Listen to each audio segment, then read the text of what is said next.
Kidlat News Updates.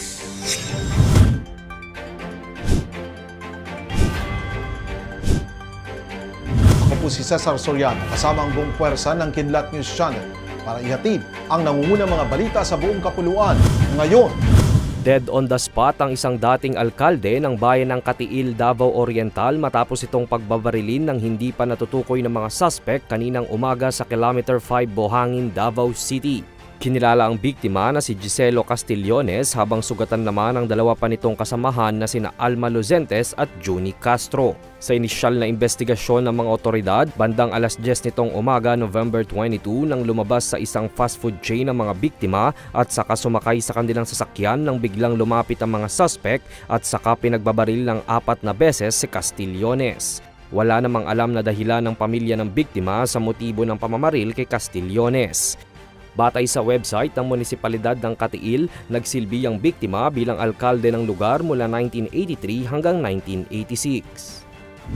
Kasunod ng malawakang pag-ulan at pagbaha dulot ng masamang panahon sanhi ng Shearline, isinailalim sa state of calamity ang buong probinsya ng Northern Samar kasunod ng rekomendasyon ng mga miyembro mula sa Northern Samar Provincial Disaster Risk Reduction and Management Council.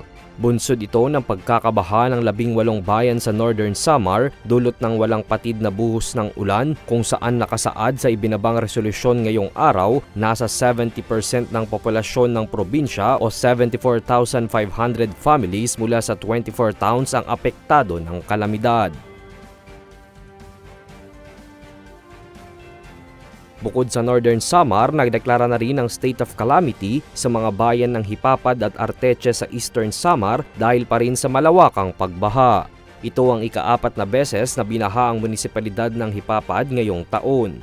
Samantala, nasa 307,000 na mga individual ang apektado ng malalakas na pag-ulan dulot ng Shearline sa Visayas Region habang 3,600 families naman ang inilipat na sa evacuation centers ayon kay National Disaster Risk Reduction Management Council o NDRRMC Deputy Spokesperson Mark Timbal.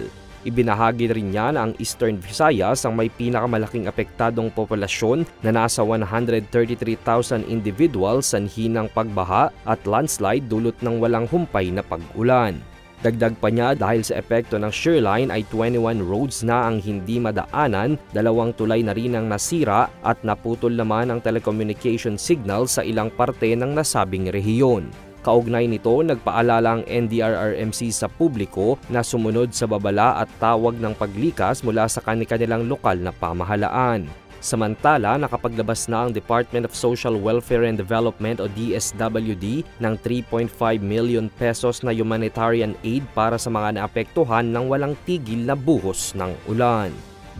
Mag-uumpisa na ring sumalang sa military enlistment ang natitirang 4 na miyembro ng Korean supergroup na BTS base sa anunsyo ng big hit music na Weverse ngayong araw. Ayon sa South Korean Entertainment Company, naghahanda na sina RM, V, Jungkook at Jimin sa kanilang military enlistment process upang gampanan ng tungkulin bilang alagad ng batas. Umaasa naman ang big hit na ipagpapatuloy ng Army, fans ng BTS ang pagsuporta at pagmamahal nito sa 7 miyembro hanggang sa makompleto nila ang mandatory military service na inaasahang matatapos sa 2025. Bago ito inanunsyo, isa-isa munang naging abala ang mga miyembro ng BTS para sa kanilang solo albums habang nasa hiatus o nakahinto muna sa trabaho bilang grupo.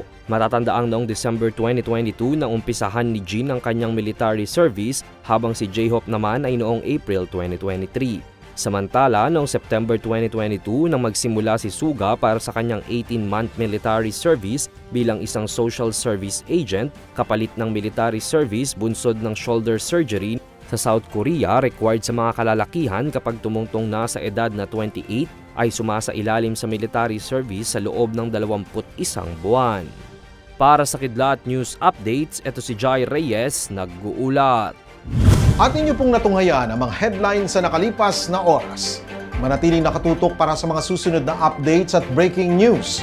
Ako po si Cesar Soriano, kasama nyo sa bawat pagputok ng balita.